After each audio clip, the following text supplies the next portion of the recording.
...2023 chegou e nós vamos dele. Pois bem, Se Liga está de volta com Manuel Tedinho, nosso amigo economista, com o publicitário Lula Vieira, o também publicitário Elísio Pires e o consultor Paulo Fraga, para começarmos um ano, olha, e é um ano que mal começou e já tem tanto assunto, eu nunca vi ano igual.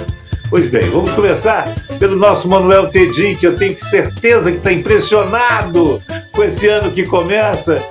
Dê-nos a nossa impressão, a sua impressão para nós. Tedinho, se ligou em que nesse ano que começa? Liguei no óbvio, né? Que são os nomes indicados para os ministérios, para o BNDES, enfim, eu li para a formação desse governo que começa, esse governo Lula, que decepcionou muito em certo... Decepcionou, é meio esperada essa confusão. Eu achei que ele seria um pouco mais rigoroso, e ele entrou de cabeça na discussão com o partido e fez muitas enfim, concessões para a camarada Glaze e para o Tovares Mercadante. É isso, é parte da vida. Eu acho que o Haddad está com um discurso bom. Ele se enrolou ontem numa entrevista que deu para o 247, achando que a culpa da volatilidade do câmbio dos juros é culpa dos especuladores e não culpa da economia e dos sinais que o governo dá da sua atuação na economia. E eu acho que isso é só falta de traquejo, porque ele não é... Apesar de ele ter feito mestrado em economia, eu não sei quão bem ele foi no mestrado e eu sei que ele não lida com isso no dia a dia. Ele sempre diz, eu conheço esse povo, já trabalhei com esse povo. O discurso não combina com isso. Quando ele é um discurso pensado, estratégico, que ele trabalhou na equipe, sai direito. A âncora fiscal vai ser desenhada nos primeiros 6 meses, vamos garantir um superávit fiscal, foi isso que o Lula fez sempre e tal. Isso tudo é música para os ouvidos de quem depende das ações do governo para tomar suas decisões de investimento, e isso vai direitinho. Aí, quando ele começa a achar que a culpa da volatilidade é do especulador, aí realmente a coisa fica feia. Isso dito, o Ministério da Educação é espetacular. Eu acho que a saúde tem todas as chances de bem. Essa mulher gosta de Doutora Anísia é ótima. Ótima. Né? Eu não sei como ela é como gestora, aí realmente eu não sei, não estou dizendo que é ruim. A informação que eu tenho é que é excelente. Excelente. É só olhar a Fiocruz. A Fiocruz é um exemplo. Eu não conheço mesmo, eu não sei se a Fiocruz é bem tocada, se não é. Eu tenho informação de gente lá de dentro, de muita confiança e que fala muito bem dela. Que ótimo. Então, esse outro lado que eu não conhecia, melhor ainda. Só para ilustrar, ela tocou a Fiocruz na pandemia. Pois é. Com certeza. Já qualifica para qualquer guerra. Cientificamente, assim, as ações técnicas dela são muito boas. Isso eu já tinha assistido e gostava. Eu não sabia a parte de gestão, de liderança, então o Paulo está dizendo que é bom. Aí eu acho que é perfeito. Aí vai ser campeão. Até no planejamento pode fazer diferença, pode ajudar a segurar ou participar do esforço do Haddad fazer um bom governo. Eu fiquei surpreso hoje quando eu vi no Instagram o post da Tebet que ela fez sobre a sua posse lá com Lula. A hora que eu vi, tinha 327 mil, quase 328 mil likes, não é visões, não, likes. Ela está virando uma popstar, né? O que eu acho positivo, porque a gente precisa de uma liderança para 2026. Vamos ver se isso se segura. Elísio Pires, e você, nesse começo de ano, se ligou em quê nesses poucos dias? 2 fatos inesquecíveis na história do Brasil. O primeiro foi um velório. né? Ah, sim. Inesquecível. Inclusive, não sei se vocês assistiram, o Lula esteve presente e Isso. gravou um vídeo para Santos TV, excelente vídeo. E eu acho que o Pelé simboliza tudo aquilo que é a ascensão da espécie humana. Tudo aquilo que a gente pode perceber e querer da ascensão do ser humano foi o Pelé.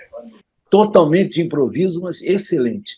E o outro fato que eu queria registrar é a posse mais original da história do Brasil. Foi bonito. Nada parecido com aquilo. Só para lembrar, eu acho que o Lula devia fazer um agradecimento sincero. Estou falando sério, não estou brincando, não. Um agradecimento sincero ao Bozó por não ter ficado para passar a faixa, né? Isso permitiu, né, uma cerimônia de posse mais original da história do Brasil, com detalhe para aquele grupo de populares que acompanhou o Lula na subida da... Para não falar da resistência, né, que é a minha grande paixão dessa posse, foi a resistência. Subindo ali na mão da Janja, e depois ela passou para a mão do Lula, inclusive, né? Então, na realidade, foi uma posse original. Só para lembrar, quem passou a faixa, embora foi uma cerimônia daquela presença comum, quem passou a faixa foi a Aline de Souza, de 33 anos, uma negra que é presidente da entidade, né, que reúne catadores lá em Brasília. Coisa mais simbólica do que isso, eu nunca vi em posse nenhuma no Brasil. Então, queria fazer esses dois registros. Paulo Fraga, e você? Se ligou em que nesses poucos dias de 2023? Eu queria endossar muito as palavras aí dos nossos queridos Manuel e Elísio, mas eu queria apenas voltar um tiquinho no tempo e trazer uma visão de contexto, apenas a título de registro, porque, curiosamente, esse nosso novo presidente, em quem eu circunstancialmente votei pelas razões que vocês devem imaginar, que eu votei contra o outro, não a favor necessariamente Nós também, dele, acho né? que todos aqui, né? Todos aqui. Então, você veja as questões nossas do Brasil, esse personagem, a quem eu desejo muito sucesso nessa nossa empreitada, né? Ele é um cara que, se não fosse uma justiça absolutamente esquizofrênica como a nossa, era para estar preso, porque estava condenado em terceira instância, né? Então, ele só conseguiu ser candidato porque a justiça nossa não há adjetivos que possam qualificá-la, né? O segundo ponto, que me parece curioso, e que aí é o pilar da mídia, né? Porque ficou a narrativa de que o atual presidente ele foi inocentado, quando na realidade ele não é inocente. Ele não foi inocentado, né? Mas a narrativa que se tem é de que ele é inocente e que ele foi inocentado e foi injustamente condenado, né? Aliás, olha, é bom que não seja inocente. Você imaginou que é um presidente da República de um país como o Brasil ser inocente? A inocência não é admitida em política. Mas olha não se admite inocência em política. Você tem toda a razão, mas eles se fazem de inocentes, entendeu? Isso aqui é o pior. Mas o ponto aí nesse aspecto é de que a mídia ela corrobora com essa narrativa, entendeu? E simplesmente tirou do banco de dados dela aquilo que é a realidade dos fatos e que está submerso por N motivos que não cabe comentar, né?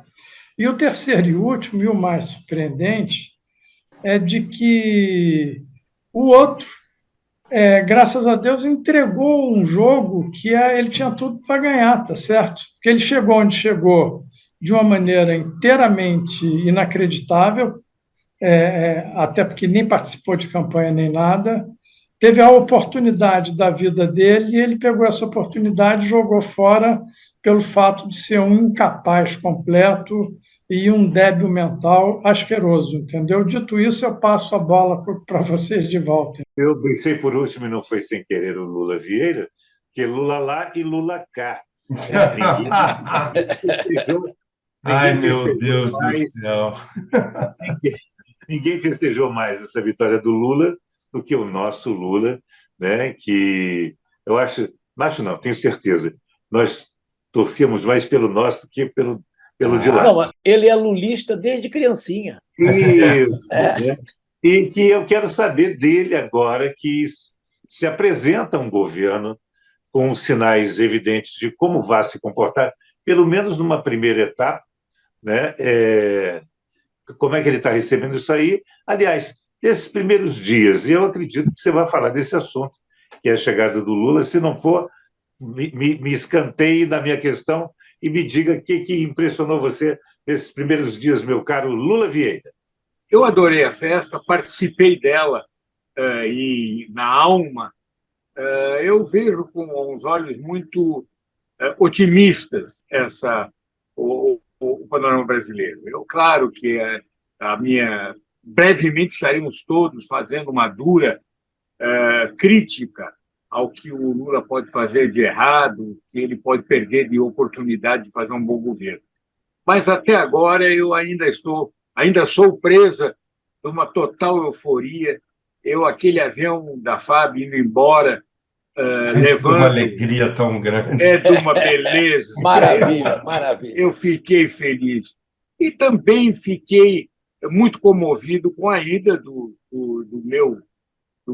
dos meus ídolos mais gratos que eu tive na vida, que foi o Pelé, que também ganhou a atenção de todo mundo, do mundo inteiro, como um dos brasileiros mais amados e mais conhecidos. A gente achava que o Brasil era conhecidíssimo, né? Não era, né? Surge o Pelé. Foram duas emoções muito grandes e eu realmente passei um fim de ano quase que inteiro olhando embevecido para a televisão, uma relembrando um cara que eu tive a oportunidade de conhecer, fazer um filme com ele, que foi da Pepsi Cola, uma única oportunidade, mas vi, eu acho, quase todos os gols que passaram na televisão, porque sou um pelezista fanático, achava realmente um artista da bola maravilhoso. E revi tudo e, ao mesmo tempo, vi a chegada do Lula, a quem atualmente tem a minha torcida, e vou dizer até mais, o meu amor, porque ele representou o fim de uma era que eu pretendo, inclusive, brevemente esquecer. Lula, todos nós queremos ser você quando crescermos, né? Porque você consegue trabalhar feito um insano e ainda ler vários livros enquanto isso acontece. E quais são, ou qual é a sua dica para a gente ler nos próximos dias? Me conta aí, Lula. Pois é um livro que não tem nem... Eu recomendo sem nenhuma alegria, mas que eu acho que é fundamental, uma leitura que eu acho fundamental. É da Patrícia Campos Melo, A Máquina do Ódio. É uma análise bastante aprofundada das fake news e da violência digital. É um estudo que acho fundamental a gente fazer, porque nós podemos, e cada vez mais somos presas dessas máquinas de contar mentira. E passamos muito perto pela perfeição, pela qualidade da máquina montada pelo governo federal, a gente reeleger esse monstro que atualmente está lá em Miami, gozando as suas merecidas e espero permanentes férias. Isto posto, vamos ao ponto. Meu caro Paulo Fraga, começando essa rodada aí, se liga em quê na semana que começa? Eu queria apenas aproveitar que já comentou, fazer um registro em relação ao Pelé, né, enquanto ídolo e enquanto homem, né, que ele foi brilhante nos dois campos, né, de atleta e de homem, né, e que pena que não seja imortal, mas não é imortal, mas será eterno para nós na figura do Pelé, né? E citar isso um pouco de que ele sirva de fato como inspiração, né? Eu acho que o que falta muito para nós é liderança e inspiração. E, dentro desse contexto, eu tenho muito uma expectativa de que o Lula, como novo presidente, tenha a humildade necessária para aprender com os erros do passado e fazer com que esse time que ele escalou possa ter resultados bem melhores do que a gente vem tendo nesses últimos tempos. A minha expectativa é positiva. Vamos ver se os resultados acontecem, né? Amém, amém. Vou aproveitar esse gancho até para meter a minha colher nesse guisado aí. O próprio Edson Arantes do Nascimento, o Pelé, se dizia duas pessoas, né? O Pelé enquanto atleta e craque e o Edson enquanto cidadão do mundo. Nós perdemos o Edson, mas o Pelé... Quem morreu foi o Edson, com certeza. Isso, exatamente. E, Elísio, aproveita que você está aí. Se liga em que na semana que chega, meu caro? Eu me ligo numa boa notícia que acabou de ser anunciada, que é a volta do Fundo da Amazônia. Só para lembrar que na posse do nosso atual presidente estava o presidente da Alemanha, acompanhado, sabe de quem? Da ministra de Meio Ambiente lá, né? Que comunicou, já liberaram 3 bilhões para o Fundo da Amazônia, e a Noruega também já fez perdão, da Noruega, não da Alemanha. Da Alemanha foi anunciado já a liberação para começar a história já de 35 milhões de reais, né, que é para começar só a história. Então, eu acho que a grande notícia é a volta do Fundo Amazônia. E só para lembrar, na COP, o Lula fez um apelo para que a COP acho que de 25 se realize na Amazônia. Eu acho que vai acontecer. Eu estou fechado com essa história do Fundo Amazônia. Eu acho que a recuperação da Amazônia é um problema, uma forma do Lula colocar o Brasil na evidência mundial, como estava no seu governo anterior. E pegando carona também na sua fala, Elísio, fiquei muito feliz, para além disso, que foi um golaço, né, o fato de o Lula, na primeira canetada e o rol de ações dele, ter terminado com essa frouxidão que era o garimpo lá na Amazônia. Isso, a primeira. Que era uma festa louca, não é? Não vale você garimpar, a não ser que você comprove toda a capacidade e licitude do que você está fazendo. Não é chegar lá e contaminar os rios e sair garimpando ao Deus dará. Fiquei muito feliz também com a revogação da legislação que estava vigente a respeito do garimpo por lá. Emendando aí a sua fala muito pertinente. Lula Vieira, e você? Se liga em que na semana que chega, meu caro? Vigiando de perto o novo presidente, as novas autoridades. De perto e fazendo crítica bastante pontual, né? Ou seja, me preocupando com os detalhes, mas sempre na torcida. Eu estou eufórico, não consigo esconder essa profunda alegria que eu estou pela possibilidade de a gente ter um mandatário um pouco mais responsável, e que isso sirva de exemplo para toda a sociedade. A ideia de que a importância da participação de uma forma carinhosa com os nossos irmãos desse país. Nós estávamos vindo de um patriotismo, de uma patriotada bastante negativa, pouco afetiva, pouco racional, e tenho a impressão que o novo presidente pode resgatar esse sentimento de brasilidade que vem junto com uma postura mais afetiva, mais carinhosa entre nós brasileiros, que, aliás, somos pretos, brancos, amarelos, somos homossexuais, somos tudo. Somos um país em construção com as suas divergências e seus gêneros, suas espécies, suas cores diferentes. E com esperança que o Rio de Janeiro reproduza um pouco. E cada vez mais esse estado está apanhando, cada vez mais nós estamos tendo... Até ponte já cai logo depois de inaugurada. Nós estamos realmente numa fase terrível. Deixa eu aproveitar aí apontou a ponte que caiu, né? Foi em Governador Portela, Miguel Pereira, uma ponte que ficava sobre um lago, que eu conheço, já me hospedei ali do lado, né? Que foi projetada para ser uma ponte de passagem, que virou uma ponte de pulos ao brindar o novo ano e não suportou.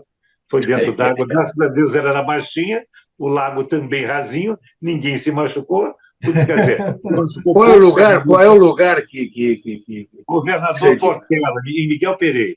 Né? Que é para onde a gente manda as pessoas, né? Vá para a ponte que partiu, né? Exatamente. E eu fiquei devendo, na fala anterior do Elísio, quando ele citou a resistência, se você não ligou o nome à pessoa, foi a rainha da festa, Cadelinha, que acabou com no certeza absoluta, com certeza. Foi. Do Lula. Manuel, não foi sem política querer, como seus donos, né? Porque ela não teve nenhum susto com os eventuais barulhos, a multidão. Nada. Ela se comportou como se fosse uma experiente política, né? Muito bacana. Pode ser a primeira cachorro-dama? Não sei. Alguma coisa por aí, né? Mas e dizendo também que a Janja não é de hoje, defende os animaizinhos, faz parte da história dela de lutadora pelos direitos também dos animais. E, Manuel, deixei você para fechar porque é você, meu amigo. E aí? O que vem? Se liga em que vem por aí, seu Manuel? Olha, eu me ligo para ver o que vão fazer na economia de olho no combate à pobreza e à desigualdade.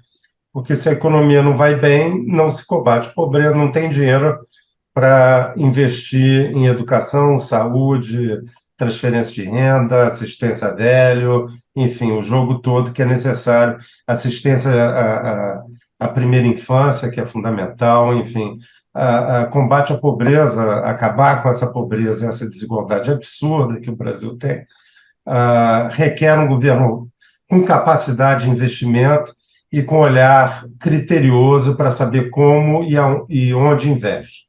Então, estou de olho nisso, torcendo para que dê certo. Eu vou elogiar o Lula sempre que o governo for bem, eu quero que o governo vá bem. Agora, quando estiver ruim, a gente tem que falar, né? Porque eu acho que o papel da sociedade é esse. Verdade. E nós deixamos isso bem claro, todos nós, né, que acompanhamos essa eleição, de que o nosso senso crítico e nossa posição de oposição seria clara no primeiro dia de governo, como já está acontecendo. Oposição responsável, criteriosa, generosa. Isso. E é uma sensação, hein, o Barbosa, de extensionamento, né? Porque a gente estava numa luta de MMA, um negócio horroroso, né? E agora o contraditório ele está colocado à mesa, entendeu? E é para ser valorizado. Eu acho que será valorizado quando estimular o debate, estimular as conversas, e não de um manda, os outros obedecem, um está certo e os outros estão errados, entendeu? E cá entre nós, essa escalação do time que está começando a jogar agora, indiscutivelmente, é melhor do que o time que estava jogando anteriormente, entendeu? Vamos especialmente ver. Em locais... Já vimos, não há possibilidade de ser ruim. Não, ser pior do que é. Não, ser pior do que é. Saúde, educação, cultura, a própria economia, enfim. Eu acho que a gente tem chance. Vamos ver se o técnico não estraga o desempenho do time. E não há torcida maior que a nossa para que tudo dê certo. A gente vive aqui, mora aqui, escolheu estar aqui, né, porque a gente ama essa terra e quer vê-la prosperar. E eu não tenho dúvida de que o presidente Lula vá mexer nesse time que, para quem não quiser se dispor a somar e fazer que está certo. Né? Eu também, como você, Paulo, e todos os nossos amigos, Elísio, Lula e Manuel, vejo pessoas competentes e capazes nos cargos mais importantes e algumas pessoas nos cargos também de peso que podem ser trocadas a qualquer momento se não apresentarem serviço, porque não nos parecem, talvez, adequadas. Mas tomara que elas queimem nossa língua. É verdade. Que se mostrem capazes, como jamais nós pensaríamos que fossem. O Barbosa está apostando muito na Daniela do Vaguinho. É isso. Pode chamar de Daniela Carneiro também, que ela atende. Tá, a gente conversa, Manuel. Muitas vezes, no ar e fora do ar. Manuel Tedim, Lula Vieira, Elísio Pires e Paulo Fraga, esses amigos amados, competentes personagens do nosso Se Liga, voltam semana que vem para a gente aprender muito mais com eles. Eu prometo, viu? A gente volta. Até lá, gente. Fique com Deus. Grande abraço para todos. Bom ano para todo mundo. Vai cair a qualquer segundo agora, hein? Socorro. Grande abraço. Se liga!